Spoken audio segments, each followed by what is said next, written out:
discuss hypothesis testing.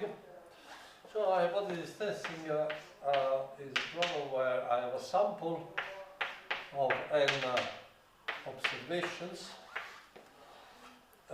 from a distribution Q which is unknown, but I have two hypotheses on this Q, which is hypothesis 1 is that this Q is equal to a certain distribution P1, and hypothesis 2 is that this distribution is equal to P2.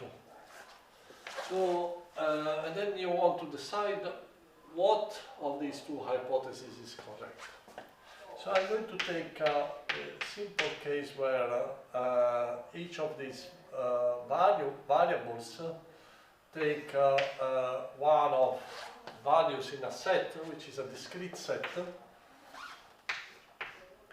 and the number of points in this set is much less than the size of the sample, and typically I'm going to consider asymptotic results when the size of the sample goes to infinity. Okay, so now you can see the problem, say if you take the space of all probabilities, P. Here you have 2 points, one is probability P1, one is probability P2, and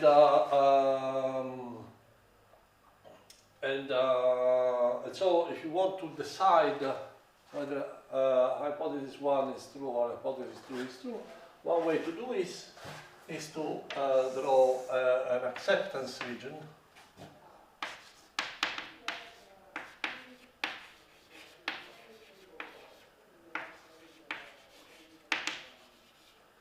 Which means that if your sample falls in this region, then you are going to accept hypothesis P1. If your sample does not fall in this region, then you are going to accept hypothesis P2. And by sample falling in this region, I mean that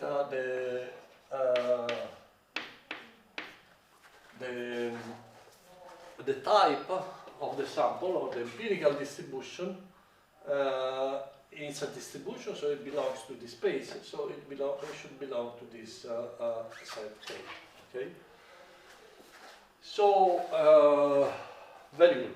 So, now the first question is how should I choose this acceptance region A? Well, the reason, the main argument is that you want to minimize the errors with which you may be wrong. Okay, so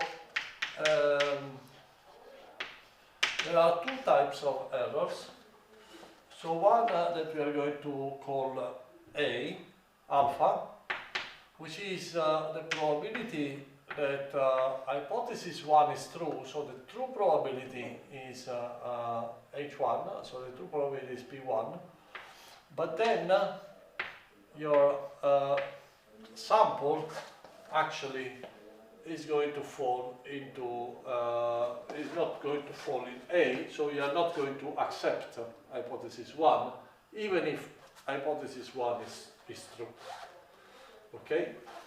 The second type of error is the case where instead hypothesis 2 is true, but you are going to accept hypothesis A because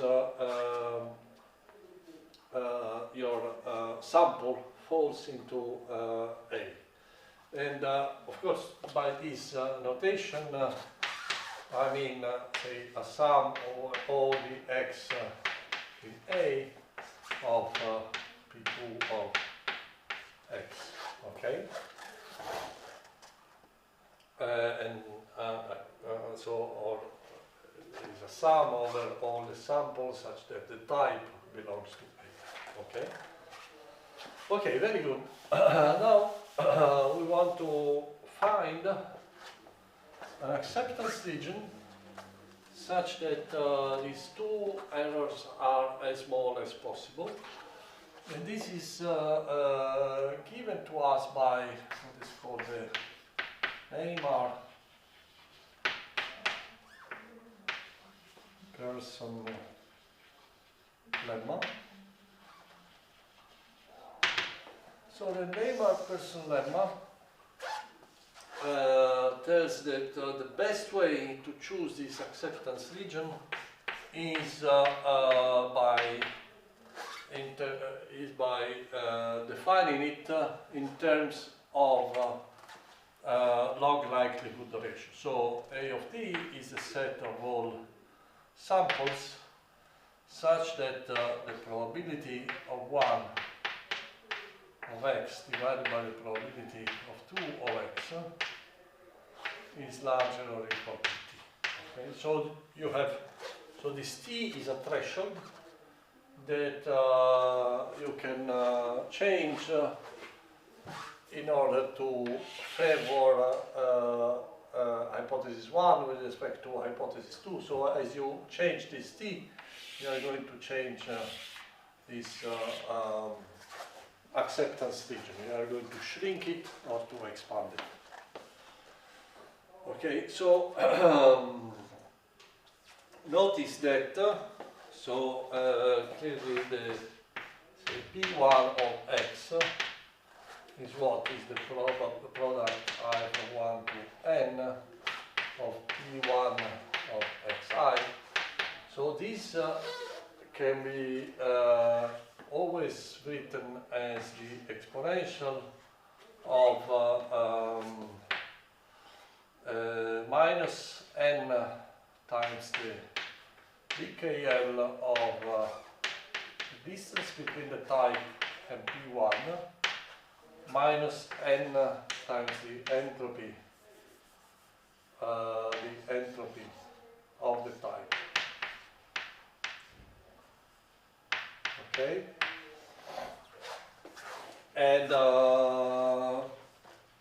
so this is what we have seen already a number of times.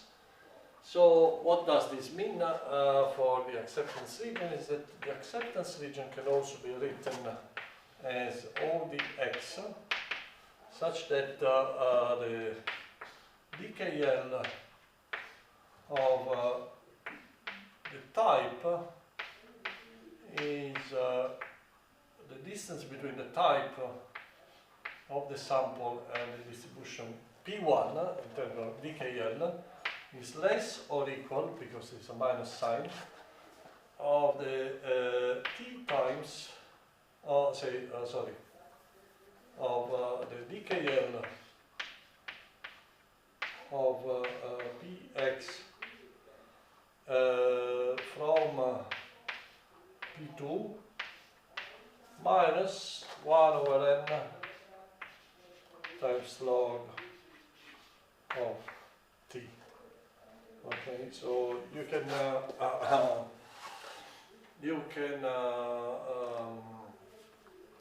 use that formula here and convince yourself that you can also write A of t in this way. Okay. So, in which sense does Lemma-Pearson lemma tells us that this is the best choice? Well, the precise statement is that for any other, imagine that you take a different acceptance region, let's say B, for hypothesis P1. Then it tells you that if then you can have let's say alpha B and beta B would be the error probabilities corresponding to acceptance region B. So it tells you that if B is less or equal than alpha, the alpha that you define in this way, then beta B has to be larger or equal than beta, okay? So there is no way in which you can find a different acceptance regions such that both these two probabilities are smaller, okay? And how do you prove this? The proof is very simple. You find, you write this expression here, where say phi a of x is equal to 1 if x is in A and is 0 otherwise. So if you write this expression here,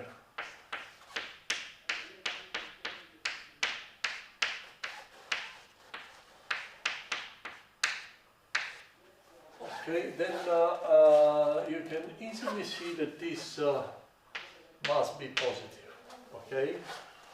Why is it so? So let's see. Okay, so let's consider this term here. So phi of A minus phi of B, of course, is going to be 0 if x belongs both to A and to B.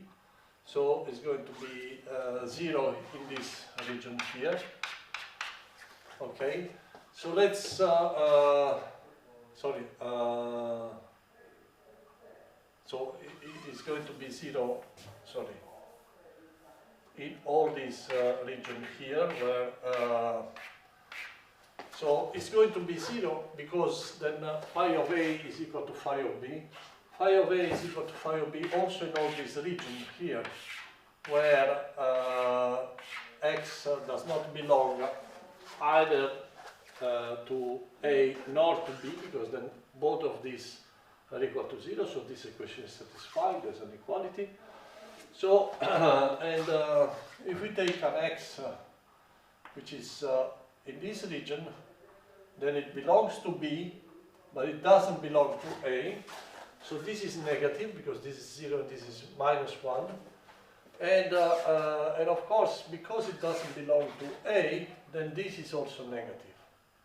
Okay, because this inequality is not satisfied. So T P2 of x is larger than P1. And the converse, if you look at this region, which is the region of samples that belong to A but do not belong to B, because then this is 1 and this is 0, so this is positive. And this is also positive because x belongs to A, because P1 of x is larger than T times P2 of x. Okay? Okay, so if this equation is true, then we have that also if I sum over all the x this inequality here,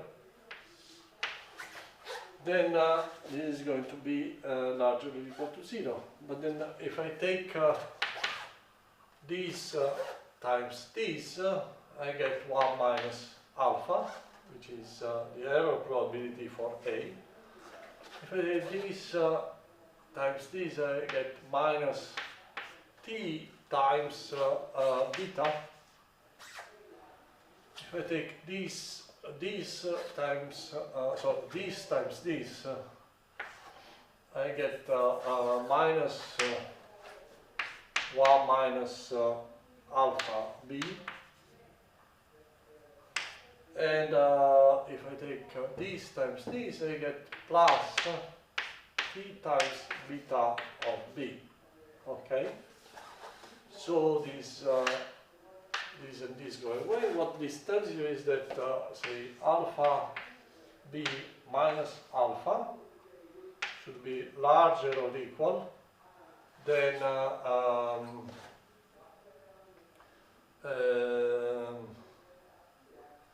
beta minus beta b times t. Okay. So you see if this is positive, then this can so imagine that you take alpha b, which is equal to alpha. Then what this tells you is that beta b must be larger than beta, okay? Because this should be negative, okay? Okay, so then we have established that this is the best way to define our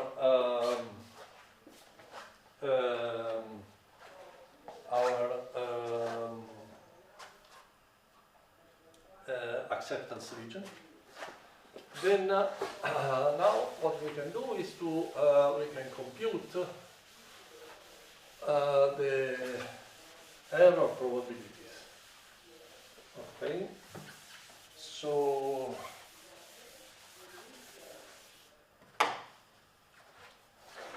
the error probabilities.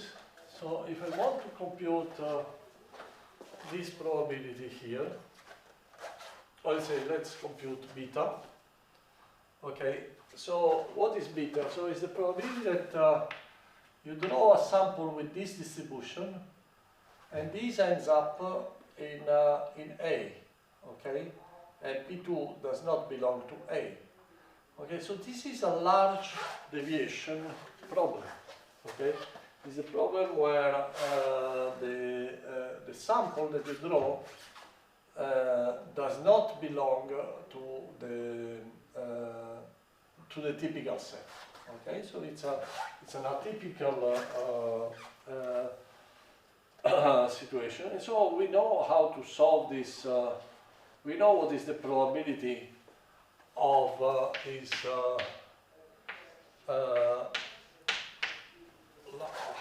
of a large deviation, and essentially this is asymptotically given by e to the minus n times the DKL of a distribution P star from P2, and this is the just the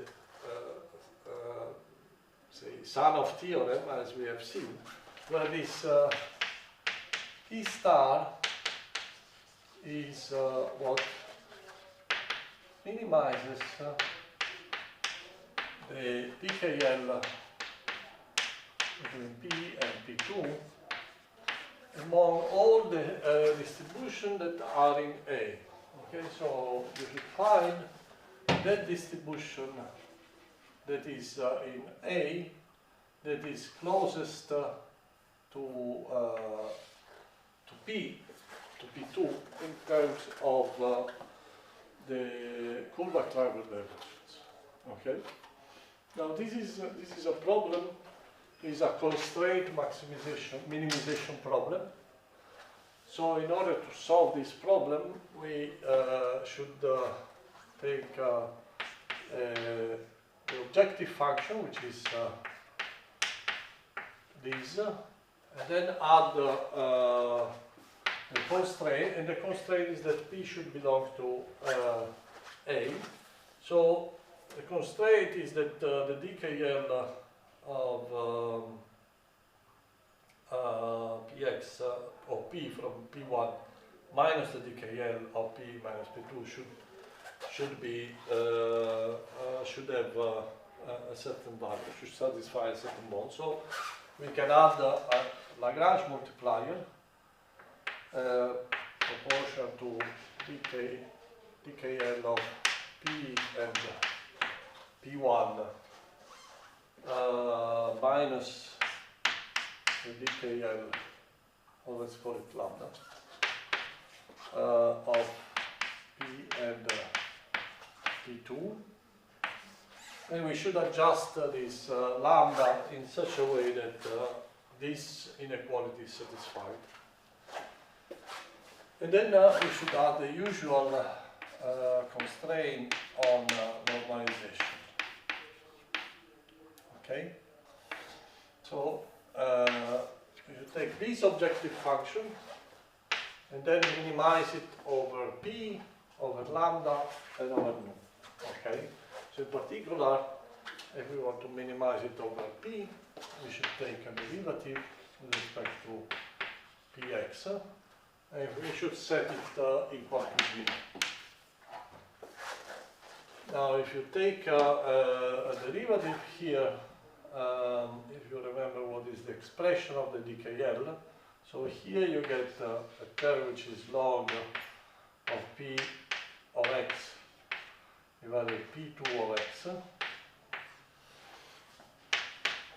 Here you have a term which is log of p of x divided by p1 of x. And here you get a term which is minus log of p of x divided by p2 of x.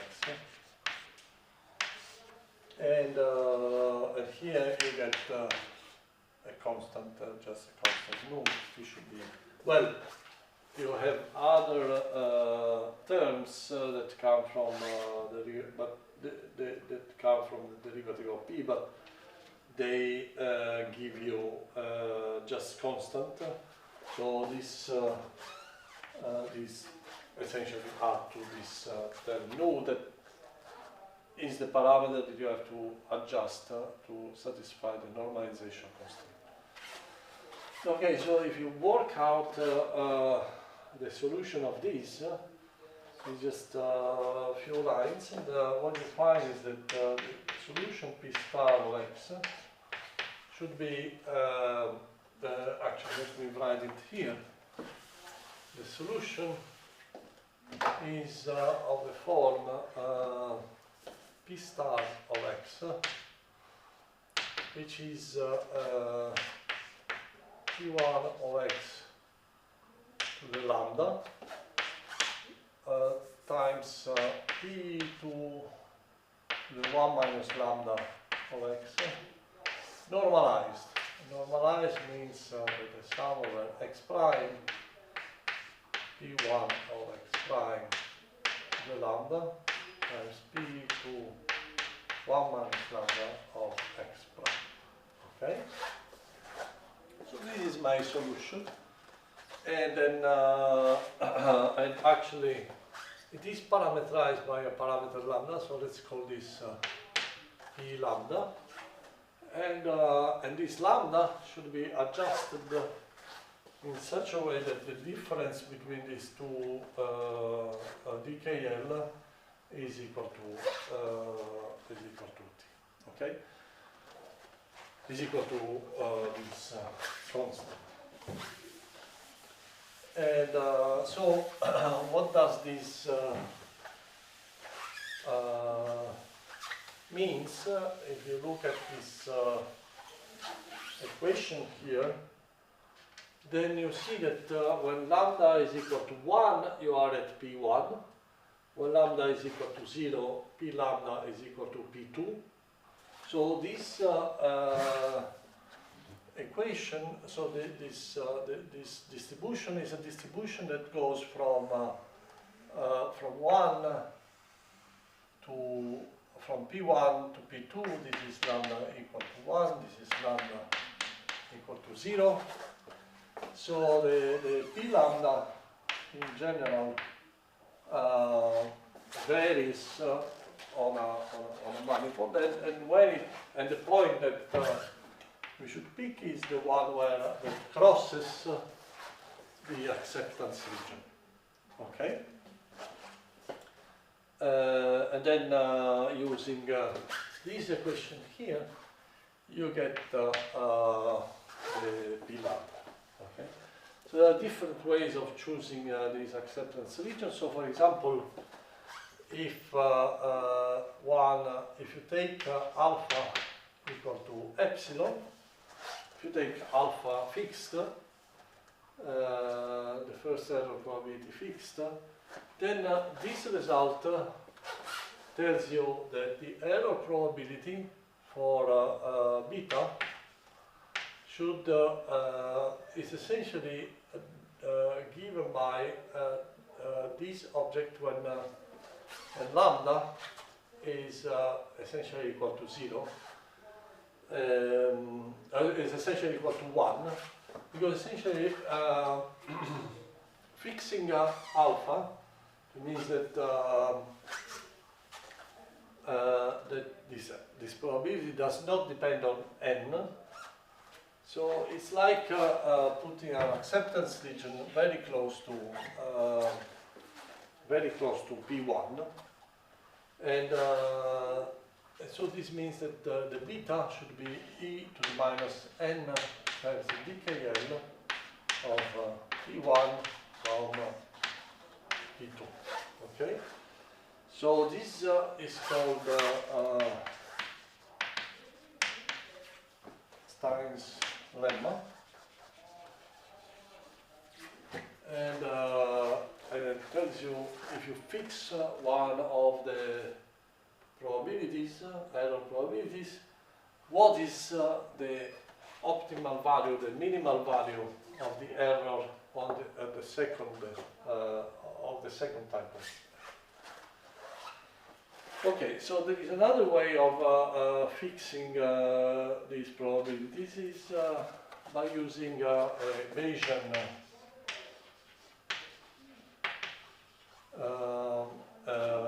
perspective. Okay. So how would a Bayesian argue? Okay, he would argue, well, I have a prior knowledge on whether what is the probability of H1, what is the probability of H1 and what is the probability of H2. And so, given this, I have a single, there is just one probability of error, which is the probability of H1, my prior probability of H1 times alpha, plus, say, the probability, my prior probability of H2 times beta. Okay? This is what a Bayesian would, how a Bayesian would argue. Well, these two probabilities add up to 1, and they are whatever they are assigned a priori. Okay, so you see that then if you take a particular value of lambda, then this as the general form of say P0 H1 times e to the minus n times dkl. In this case, you would have p lambda from P1 plus P0 of H2 times e to the minus n times dkl of P lambda and P2. Okay, so now when n goes to infinity, what is going to dominate here is the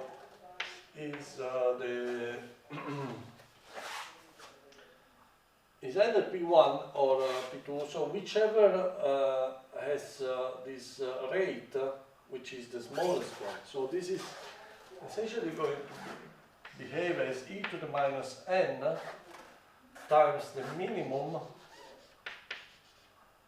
of dkl of p lambda and P1 and dkl of P lambda and P2, because the other one is going to be, the other term in this sum is going to be exponentially small with respect to the first. And now you see that if you want to find an optimal test, then what you should do is to choose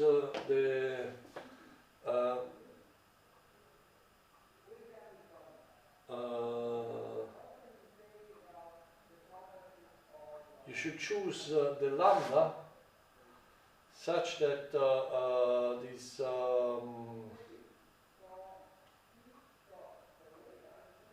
sorry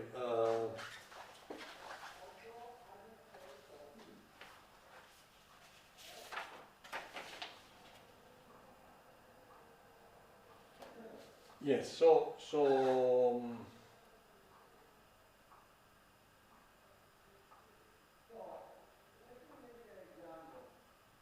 yes, so let's see how.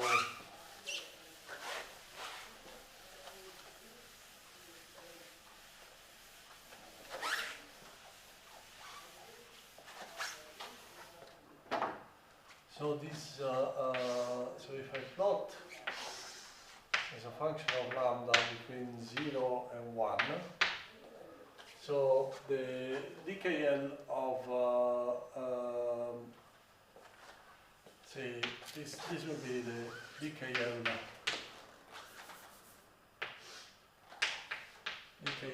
of P lambda n P2, which is equal to 0 when lambda is equal to 0. And then I have the DKL of DKL of P lambda and P1, which is a different curve. So what I have here is this. So what is the rate that is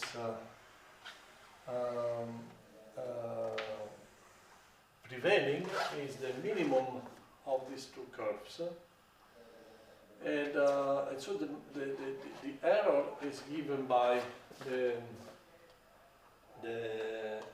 e to the minus n times the DKL.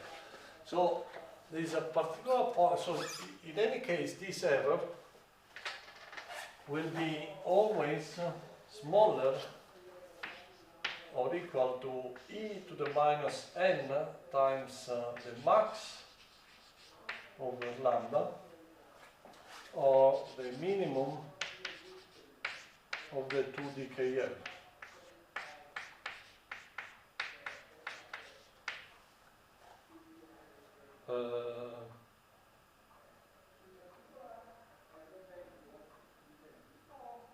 So it will be always larger or equal to DKL of P lambda and P2. Okay, so this object here has a particular name, and is called and is equal to this distance here, and it's called the Chernoff bound. Okay, so and if we call this object C of P1 and P2, then essentially